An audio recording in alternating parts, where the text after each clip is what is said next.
Hello विद्यार्थियों and welcome back to Karan Arjun batch. बच्चों, last class में हम लोगों ने हमारा journal entry with GST chapter किया था खत्म। अभी हम लोग आगे हैं नेक्स्ट टॉपिक पे जिसका नाम है लेजर। देखा जाए तो लेजर बनेगा तभी जब आप लोगों को जर्नल एंट्री बहुत अच्छे से आती हो। तो प्रीवियस सारे वीडियोस आप देख के आइए, हमारा पूरा प्लेलिस्ट बना हुआ है जर्नल एंट्री का। आज हम लोग पढ़ने वाले हैं लेजर। अब लेजर होता क्या है सबसे पहले उसको समझते हैं, तो चलिए शुरू करते हैं। तो जैसा कि टॉपिक का नाम है लेजर, अब लेजर होता क्या है बच्चों, इसको सबसे पहले समझिए। सबसे पहले एक चीज को याद रखिए, जैसे मैंने लास्ट क्लास में आप लोगों को समझाया था, जर्नल एंट्री करने के ना बच्चों दो मेथड्स होते हैं।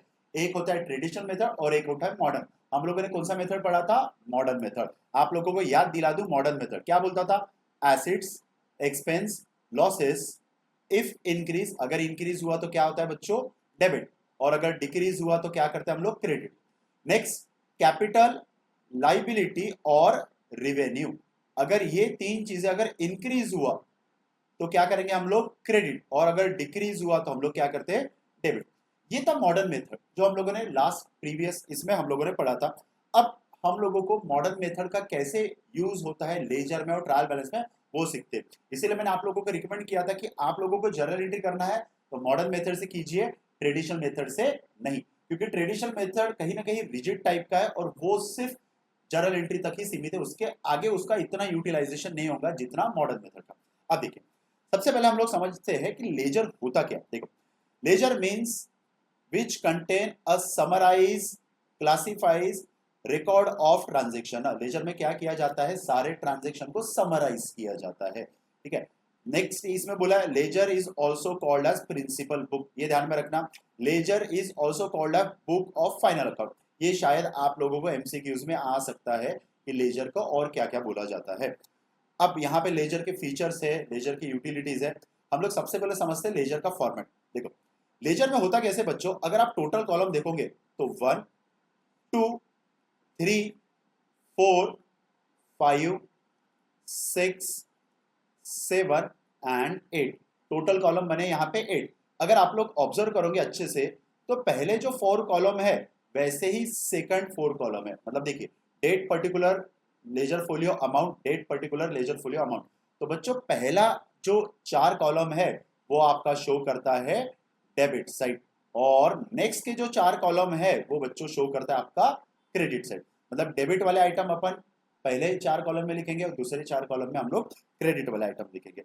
अब इसमें ना सबसे पहले समझने वाली चीज क्या है वो देखिए। इसमें ना एक आता है बैलेंस बीडी और दूसरा आता है बैलेंस सीडी। अब बीडी और सीडी को थोड़ा अच्छे से समझिए कि बीडी होता क्या है। देखो, बीडी का मतलब होता है बच्चों ओपनिंग बैलेंस।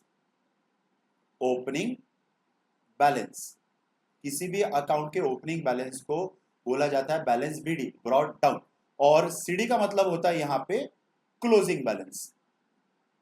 क्लोजिंग बैलेंस, ठीक है। अब ओपनिंग बैलेंस और क्लोजिंग बैलेंस का मतलब क्या? जैसे मान के चलिए कि आज की तारीख है 1 जन और आज मेरे पास ना कैश है 500 रुपीज। अच्छे से सुनना। उसके बाद मैंने कुछ सेल किया, मान लो 1500 का सेल किया, ठीक है। उसके बाद मैंने परचेस किया। अब मान के चलो परचेस किया मैंने यहाँ पे 1000 रुपीज का। अब समझो, अब यहाँ पे समझो, मेरे पास पहले ओपनिंग में कितना पैसा था? 500 रुपीज मेरे पास पड़ा है। मैंने सेल करके मेरे पास कितना पैसा आया? 1500 रुपये। मतलब टोटल मेरे पास पैसा कितना हो गया? 2000। और 2000 में से 1000 मैंने परचेस किया तो पैसा गया। तो यहाँ पे 2000 में से 1000 गया, तो लास्ट में अगर हम लोग देखें 31 जन को तो मेरे पास बैलेंस कितना बचा है बच्चों? बैलेंस बचा है 1000। और इसी को अकाउंटिंग में बोला जाता है बैलेंस सीडी। तो बैलेंस बीडी मतलब opening balance and balance CD मतलब क्लोजिंग बैलेंस। और ध्यान में रखना, opening balance generally first day रहता है कोई भी मंथ का, और क्लोजिंग बैलेंस 31 या 30 तारीख या 28 तारीख, मतलब जो भी महीने का लास्ट डेट है उसमें निकालते हैं हम लोग क्लोजिंग बैलेंस। तो उम्मीद करता हूं आपको ओपनिंग बैलेंस और क्लोजिंग बैलेंस बीडी और सीडी में फर्क समझा। अब हम लोग बढ़ते हैं आगे। अब बीडी ना हम लोग अलग अलग टाइप के अकाउंट बनाते हैं। किसी में बीडी ओपनिंग बैलेंस डेबिट में आता, किसी में ओपनिंग बैलेंस आता क्रेडिट में। तो ये कैसे आइडेंटिफाई करें कि sir opening balance BD debit में कब आएगा और ओपनिंग बैलेंस बीडी क्रेडिट में कब आएगा? उसके लिए ना हम लोगों को काम में आएंगी ये वाली टेक्निक। कौन सा? Modern method. अब मॉडर्न मेथड को ध्यान में रखें। क्या था? Assets expense losses. तो इसमें बच्चों ध्यान में रखना, एसेट्स एक्सपेंस और losses always have debit balance. ये ध्यान में रखना, ऑलवेज हैव डेबिट बैलेंस। उसके बाद कैपिटल लाइबिलिटी और revenue always have credit balance. Sir इसका मतलब क्या हुआ कि assets expense losses always have debit balance? Debit balance का मतलब होता है बच्चों कि इसका बैलेंस बीडी जो है, ध्यान में रखना, बीडी मतलब ओपनिंग बैलेंस, ये कहां रहेगा? ये रहेगा आपका debit side of ledger, correct. और कैपिटल लायबिलिटी रेवेन्यू इसका क्रेडिट बैलेंस है, तो इसका मतलब इसका जो बैलेंस बीडी है, बैलेंस बीडी, ये कहां रहेगा? ये रहेगा क्रेडिट साइड ऑफ लेजर। ये चीज समझ में आ रही है आप लोगों को? नहीं सर, देखो एक एग्जांपल के तौर पर समझा था। नेचर समझना बहुत जरूरी है। मशीन, मैं कुछ एग्जांपल लिख रहा हूं। Machine account, loan account, debtor account, debtor चलो छोड़ो, सैलरी ले लेता हूं मैं, salary account, salary account, sale account, ठीक है। ऐसे मैंने कुछ एग्जांपल लिए, अब समझो। तो बच्चों मुझे बताओ मशीन अकाउंट का नेचर क्या रहेगा? ये 6 में से एसेट्स एक्सपेंस लॉसेस की capital liability revenue. But obviously अगर आप सही जा रहे हैं तो मशीन का नेचर है एसेट्स, ओके। लोन, लोन का नेचर क्या रहेगा बच्चों? लोन का नेचर रहेगा यहाँ पे लायबिलिटी। अब सैलरी, सैलरी मिल नहीं रही, सैलरी पे कर रहे, तो सैलरी का नेचर रहेगा बच्चों यहाँ पे एक्सपेंस। और sale, sale is our income, तो सेल का नेचर बच्चों यहाँ पे क्या रहेगा? रेवेन्यू। ये समझ में आ रहा है आप लोगों को? नेचर, नेचर अगर आपको आता है तो आपको अकाउंटिंग में प्रॉब्लम नहीं जाएगा, ना जर्नल एंट्री करने में, ना लेजर में, ना ट्रायल बैलेंस, ना फाइनल अकाउंट में। इसीलिए सबसे इंपॉर्टेंट है कि आप नेचर को समझो। इसके लिए भी हमारा ऑलरेडी वीडियो बनाया है, आप उसमें जाके चेक कर सकते हो कि एसेट्स किसको बोलते हैं, एक्सपेंस किसको बोलते हैं, लायबिलिटी किसको बोलते हैं, रेवेन्यू, सारी चीजें विद डिटेल एक्सप्लेन किया। अब देखो, अब मशीन अकाउंट अगर है तो सिंपल सी बात है, मशीन अकाउंट का नेचर है एसेट्स, तो इसका जो है ना बीडी, बैलेंस बीडी, ये कहाँ आएगा? अभी हम लोगों ने देखा एसेट्स एक्सपेंस लॉसेस है, तो बैलेंस बीडी किधर आएगा बच्चों? डेबिट साइड में, करेक्ट। नेक्स्ट, लोन अगर अकाउंट है, लोन का नेचर क्या है? लायबिलिटी, तो लायबिलिटी अकाउंट में जो बैलेंस बीडी है वो कहाँ आएगा? यहाँ पे क्रेडिट साइड में। ऊपर लिखा है ऑलरेडी, देखो पहला हो गया हमारा एसेट्स, दूसरा हो गया हमारा लायबिलिटी। एसेट्स डेबिट बैलेंस, इसलिए बीडी आया डेबिट में, लायबिलिटी क्रेडिट बैलेंस, इसलिए बीडी आया क्रेडिट साइड में। नेक्स्ट, सैलरी, सैलरी का नेचर क्या बच्चों? सैलरी का नेचर है एक्सपेंस, और एक्सपेंस का होता है डेबिट बैलेंस, और इसीलिए यहाँ पे जो बीडी है ये कहाँ आएगा? डेबिट साइड में, ठीक है।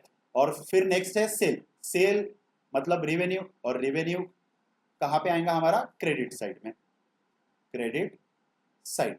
तो ये थे कुछ एग्जांपल जिसमें आप लोगों को एग्जैक्टली समझ में आएगा कि बैलेंस बीडी लिखना किधर है, डेबिट साइड में या क्रेडिट साइड में। कैसा करना है? डेबिट में कब आएगा? एसेट्स एक्सपेंस लॉसेस अगर नेचर है अकाउंट का तो बैलेंस बीडी आएगा डेबिट में। कैपिटल लायबिलिटी रेवेन्यू अगर नेचर है तो बैलेंस बीडी किधर आएगा? क्रेडिट में, दैट्स इट। अब सिंपल सी चीज, बीडी अगर डेबिट में आया तो सीडी किधर आएगा? क्रेडिट में। बीडी अगर क्रेडिट में आया तो सीडी किधर आएगा? डेबिट में। इसके लिए ना अपन एक क्वेश्चन से समझते हैं, आप लोग इसका स्क्रीनशॉट ले लो या लिख के रख दो, वो बेटर रहेगा आप लोगों के लिए। हम लोग क्वेश्चन से समझते हैं इसको। अब देखें, अब जैसा कि दो क्वेश्चन है, यहां पे सबसे पहले क्वेश्चन में आप लोगों को बोला है प्रिपेयर परचेस अकाउंट, और दूसरा क्वेश्चन है जिसमें आप लोगों को बोला है प्रिपेयर सेल अकाउंट। तो मैंने परचेस अकाउंट और सेल अकाउंट का फॉर्मेट ऑलरेडी बनाया है। अब यहाँ पे date, particular, ledger, folio, amount. Date में यहाँ पे फिलहाल मैंने डेट नहीं लिखा है, तो डेट का कॉलम जो है वो आप ब्लैंक छोड़ो। एक चीज ध्यान में रखना कि जैसे ये जो 4 साइड्स है ये शो करता है डेबिट, जैसा कि मैंने अभी बोला, और ये जो 4 साइड्स है ये शो करता है क्रेडिट साइड। तो यहाँ पे लेजर, फोलियो और डेट फिलहाल ब्लैंक है। लेजर फोलियो का मतलब होता है पेज नंबर, जो मैक्सिमम टाइम ब्लैंक रहता है। डेट क्वेश्चन में दिया नहीं इसलिए ब्लैंक छोड़ो, पर ये फॉर्मेट बनाना जरूरी है। अब देखो, अब यहाँ पे समझने वाली बात क्या है कि बच्चों ध्यान में रखना, डेबिट में अगर हम लोग कोई भी आइटम लिख रहे हैं तो उसका शुरुआत करना है टू, और क्रेडिट में अगर कुछ भी लिख रहे तो उसका शुरुआत करना है बाय। मतलब डेबिट में अगर हम लोग लिख रहे बीडी तो यहाँ आएगा टू बैलेंस बीडी, क्रेडिट में लिख रहे तो बाय बैलेंस बीडी। अब यहाँ पे समझो चीजों को, ठीक है। सबसे पहले परचेस अकाउंट, परचेस अकाउंट का नेचर क्या है, क्या नेचर है परचेस अकाउंट का? सर नेचर है एक्सपेंस। Very good. तो एक्सपेंस अकाउंट का कौन सा बैलेंस रहता? Balance debit balance. तो इसीलिए बच्चों यहाँ पे जो डेबिट बैलेंस है इसलिए हम लोग बैलेंस बीडी किधर लिखेंगे? यहाँ पे डेबिट साइड में। तो सिंपल सी बात है, बैलेंस बीडी अगर डेबिट में है तो बैलेंस सीडी कहाँ आएगा बच्चों? क्रेडिट में। यहाँ पे मैं लिख लेता हूं बैलेंस सीडी। देखो बीडी ऊपर लिखा है, मान के चलो 1 तारीख है, और सीडी मान के चलो 31 तारीख है, करेक्ट। नंबर 2 सेल अकाउंट का देखो, सेल अकाउंट का नेचर क्या है? अब भी हम लोगों ने देखा रेवेन्यू, और रेवेन्यू अकाउंट का कौन सा बैलेंस होता है?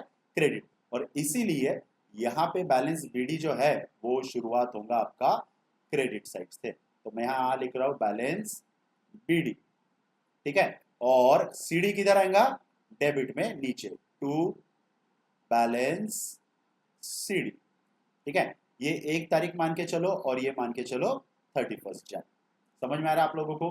बीडी डेबिट में कब आएगा और क्रेडिट में कब आएगा? अब आगे बढ़ते। अब यहाँ पे है क्या, जर्नल एंट्री के बेसिस पे पूरा का पूरा लेजर बनता है। हम लोगों को यहाँ पे जर्नल एंट्री करने की जरूरत नहीं है, हम लोगों को डायरेक्ट पोस्टिंग करना है। बट स्टार्टिंग में मैं कुछ आप लोगों को जर्नल एंट्री करके बताऊंगा तो आप लोगों को कंसेप्ट क्लियर होगा। देखो सबसे पहले यहाँ पे लिखा है purchase of goods from Sharma 70,000। तो बच्चों इसकी जर्नल एंट्री क्या आती है? देखो इसकी जर्नल एंट्री आती है purchase account debited to Sharma से खरीदा, तो यहाँ पे आएगा टू शर्मा अकाउंट, ठीक है। और अमाउंट कितना है यहाँ पे? 70,000। अब ध्यान में रखो, हम लोग यहाँ पे परचेस अकाउंट बना रहे हैं या शर्मा? हम लोग बना रहे हैं यहाँ पे परचेस अकाउंट। दूसरी बात, परचेस अकाउंट क्या हुआ है, डेबिट कि क्रेडिट? तो देखो परचेस अकाउंट यहाँ हुआ है बच्चों डेबिट, तो परचेस अकाउंट डेबिट हुआ, इसीलिए हम लोग परचेस अकाउंट के कहाँ जाएंगे? हम लोग जाएंगे डेबिट साइड में। और डेबिट साइड में जाके परचेस अकाउंट के जो अपोजिट में है उसका नाम लिखना है। क्या नाम है यहाँ पे? शर्मा, शर्मा अकाउंट। और अमाउंट कितना है यहाँ पे? अमाउंट है यहाँ पे 70,000। ये समझ में आ रहा है आप लोगों को? पक्का? क्या किया हम लोगों ने? परचेस अकाउंट का क्या हुआ? डेबिट की क्रेडिट ये देखा, और परचेस अकाउंट डेबिट हुआ इसलिए डेबिट में जाके किसका नाम लिखा है? शर्मा का, अपोजिट वाले का। फिर से एक एग्जांपल के साथ समझाता हूँ। नेक्स्ट देखो, परचेस गुड्स फ्रॉम पंकज और ट्रेड डिस्काउंट है 10%। मतलब यहाँ पे ये जो परचेस है 10% माइनस करके ये आ जाएगा आपका 45,000। तो यहाँ पे जर्नल एंट्री क्या आएंगी? यहाँ पे आएंगी आपकी परचेस अकाउंट डेबिटेड टू, किससे परचेस किया हम लोगों ने? पंकज से, तो यहाँ लिखेंगे हम लोग पंकज अकाउंट, ठीक है। अब फिर से देखिए हम लोग कौन सा अकाउंट बना रहे हैं? परचेस की पंकज, हम लोग बना रहे बच्चों यहाँ पे परचेस अकाउंट। क्या हुआ है? डेबिट। तो चलो डेबिट साइड में जाओ, लिखो यहाँ पे टू, और नाम किसका आएगा यहाँ पे डेबिट साइड में जाके? पंकज का। तो यहाँ आपको लिखना पड़ेगा Pankaj account, and amount will be after discount 45,000। ये समझा आप लोगों को? Next number 3, purchase account debited to, यहाँ पे राहुल नहीं आएगा, यहाँ पे आएगा कैश, तो इसीलिए यहाँ पे लिखेंगे हम लोग to cash account, cash account. और अमाउंट रहेगा यहाँ पे ये 20,000। Next purchase account debited to, फिर से कैश है, तो यहाँ पे परचेस अकाउंट के डेबिट में लिखो टू कैश अकाउंट। कितना है कैश अकाउंट? कैश अकाउंट यहाँ पे आएगा आप लोगों का यहाँ पे देखिए एक चीज को समझो, यहाँ पे ना बच्चों हम लोगों ने परचेस किया है मशीन। अगर प्रीवियस चारों टाइप देखे, तीनों चारों ABCD देखोगे तो यहाँ पे था परचेस ऑफ गुड्स, और आप लोगों को पता है परचेस ऑफ गुड्स के लिए हम लोग बनाते हैं परचेस अकाउंट, और परचेस ऑफ मशीन के लिए मशीन अकाउंट। तो बच्चों ये जो एंट्री है ना ये परचेस अकाउंट में नहीं आएगा, ये जाएगा मशीन अकाउंट। हम लोग बिकॉज ऑफ मशीन अकाउंट बना नहीं रहे तो फिलहाल इसको इग्नोर करो। नेक्स्ट है परचेज गुड्स फ्रॉम अनुज, किससे परचेस किया? अनुज से, तो फिर से वही entry purchase account debited to Anuj. तो डेबिट में जाओ और यहाँ पे नाम लिखो अनुज का, मैं ये मिटा देता हूँ और यहाँ पे मैं नाम लिख लेता हूँ अनुज का, ठीक है, टू अनुज। और कितने का परचेस किया अनुज से? ये समझिए अनुज से हम लोगों ने परचेस किया है 50,000 रुपए का। खत्म। ये था जर्नल एंट्री से लेजर बनाना। अब इसको क्लोज कैसे करना है उसको समझो। सबसे पहले देखो कि कौन सा साइड का टोटल ज्यादा है, तो बट ऑब्वियसली डेबिट साइड का टोटल ज्यादा है। कितना है, चलो मैं कर लेता हूँ, 70,000 प्लस 45 प्लस 20 प्लस 50, ये टोटल है आपका 1,85,000। तो ये जो है यहाँ पे आप लोगों ने लिखना 1,85,000। डेबिट का टोटल 1,85,000, तो यहाँ पे ये सेम अमाउंट उठा के क्रेडिट वाले के इसमें लिखना पड़ेगा 1,85,000, ये लिख लिया। अब देखो, अब करना क्या पड़ता है इसमें से, अगर क्रेडिट में कुछ आइटम है तो उसको माइनस करना पड़ता है। अब क्रेडिट में कुछ है नहीं है, तो हम लोग यहाँ पे 1,85,000 एज इट इज लिखेंगे बैलेंस सीडी में। ये समझ में आ रहा है आप लोगों को कि 1,85,000 क्रेडिट में क्यों लिखा? ठीक है, अब आ जाते हैं क्वेश्चन नंबर 2। उम्मीद करता हूं कि आप लोगों को क्वेश्चन नंबर 1 अच्छे से समझ में आया। क्वेश्चन नंबर 2, अब सेल की एंट्री आप लोगों को पता है बच्चों, सेल की एंट्री हम लोग क्या करते हैं, सेल की एंट्री या तो रहेगा कैश अकाउंट या party account to sale account, ये नॉर्मल एंट्री है सेल की। अब देखो यहाँ पे बैलेंस बीडी, जैसे ये क्वेश्चन में बैलेंस बीडी कुछ नहीं दिया था तो कंसीडर किया 0। सेकंड वाले क्वेश्चन में भी बैलेंस बीडी कुछ नहीं दिया है तो कंसीडर करो 0। अब देखो यहाँ पे करना क्या, यहाँ पे सबसे पहले हम लोग देखते हैं कौन से सेल ऑफ गुड्स है। देखो ये है सेल ऑफ गुड्स, ये है सेल ऑफ गुड्स, ये है सेल ऑफ गुड्स, ये है सेल ऑफ गुड्स, ये जो है कंप्यूटर और फर्नीचर ये है सेल ऑफ एसिड्स, इसलिए ये सेल अकाउंट में नहीं आएंगे। याद कीजिए, परचेस ऑफ गुड्स के लिए परचेस, परचेस ऑफ एसिड्स के लिए एसिड्स, वैसा ही सेल ऑफ गुड्स के लिए सेल अकाउंट और सेल ऑफ एसिड्स के लिए एसिड्स, तो ये दोनों नहीं आएंगे। और लास्ट ये एक है, ये चीजें आएंगी। अब यहाँ पे समझो जर्नल एंट्री क्या करना है, मैं इसको मिटा देता हूँ। हमारी जो जर्नल एंट्री है वो नॉर्मल है, सेल अकाउंट होगा क्रेडिट, तो यहाँ पे लिख लेता हूँ मैं टू सेल अकाउंट। अब डेबिट में देखो क्या, सबसे पहले फर्स्ट वाले क्वेश्चन में हम लोगों ने परचेज किया है फ्रॉम पटेल, तो यहाँ पे पार्टी का नाम दिया है इसलिए बच्चों आएगा यहाँ पे पटेल अकाउंट डेबिट। अब 34,000 है, 10% ट्रेड डिस्काउंट, तो 34,000 माइनस 10% अगर करेंगे तो ये बच्चों आएगा आपका 30,600 रुपए, 30,600। अब देखो, अब हम लोग कौन सा अकाउंट बना रहे, पटेल अकाउंट या सेल? हम लोग बना रहे सर यहाँ पे सेल अकाउंट। सेल अकाउंट क्या हुआ है बच्चों यहाँ पे, क्रेडिट, तो इसीलिए हम लोगों को कहा जाना पड़ेगा सेल अकाउंट के क्रेडिट साइड में, और यहाँ पे लिखना पड़ेगा हमको बाय, किसका नाम लिखना पड़ेगा हमको, सेल के अपोजिट में क्या है बच्चों यहाँ पे पटेल, तो यहाँ हम लोग लिखेंगे by Patel account and amount will be 30,600, correct. Number two में राजीव है, तो यहाँ ये पटेल हट जाएगा और पटेल के जगह यहाँ पे क्या आ जाएगा बच्चों, यहाँ पे राजीव। अब राजीव का अमाउंट कितना है, सिंपल, राजीव का अमाउंट है 40, बट यहाँ पे क्वेश्चन को आप लोगों ने शायद पूरा नहीं पढ़ा, मैंने जानबूझ के यहाँ पे राजीव बोला। राजीव लिखा है बट इन कैश लिखा है, तो यहाँ पे राजीव का नाम आएगा क्या, नहीं, यहाँ पे क्या लिखना पड़ेगा हमको, कैश अकाउंट एंड अमाउंट कितना है 40, तो सेल अकाउंट के क्रेडिट में जाओ और यहाँ पे लिखो by cash account and amount आपका रहेगा यहाँ पे 40,000, 40,000। नंबर 3, अब जैन को सेल किया तो यहाँ पे आएगा बाय जैन अकाउंट, कैश में नहीं है, पार्टी का नाम दिया, और जैन को कितने में सेल किया हम लोगों ने, 70,000, तो चलो मैं यहाँ लिख लेता हूँ 70,000, ओके। फिर सेल ऑफ गुड्स, अब 24,000 बोला है पर कुछ नहीं बोला है, तो इसको कंसिडर करना पड़ता है बच्चों कैश सेल, ये ध्यान में रखना, क्वेश्चन में कुछ नहीं बोला है तो कंसिडर करो कैश सेल। कैश सेल है तो यहाँ पे आएगा कैश अकाउंट, और अमाउंट कितना है ये अमाउंट रहेगा यहाँ पे आपका 24,000, चलो ये हो गया। फिर एक लास्ट है प्रदीप, प्रदीप तो को फिलहाल मैं इग्नोर करने के लिए बोल रहा हूँ यहाँ पे, ठीक है, इसको इग्नोर करो, पर पहले ए बी सी डी ये चारों आपको समझ में आए होंगे, तो इसको अपन करते हैं क्लोज। अब क्लोज कैसे करना, जैसे परचेस अकाउंट का डेबिट साइड का टोटल ज्यादा था इसलिए वो डेबिट का टोटल किया और वो अमाउंट हम लोगों ने उठा के लिख दिया क्रेडिट में, वैसे अब यहाँ पे बच्चों करना है क्रेडिट का टोटल, कितना है 30,600 प्लस 40,000 प्लस 70,000 प्लस 24,000, ये आ गया आपका 1,64,000, तो यहाँ मैं लिख लेता हूँ 1,64,600। अब ये अमाउंट उठा के ना आपको लिखना है डेबिट में 1,64,600। अब डेबिट में कुछ भी माइनस करने वाला है नहीं है, तो ये अमाउंट आपका एज इट इज हो जाएगा 1,64,600, और ये था हमारा क्वेश्चन नंबर 2। तो उम्मीद करता हूँ बच्चों आप लोगों को लेजर का अच्छे से टॉपिक समझा हो, पिक्चर अभी भी बाकी है। ऐसा मैं क्यों बोल रहा हूँ, क्योंकि यहाँ पे क्वेश्चन नंबर 3 जो है इसका आप ले लीजिए स्क्रीनशॉट। क्वेश्चन नंबर 3 आप लोगों को सॉल्व करना है और मुझे कमेंट में लिखना है कि अगर आपको कोई दिक्कत जा रही होगी। तो आज के लिए बच्चों इतना ही। Thank you.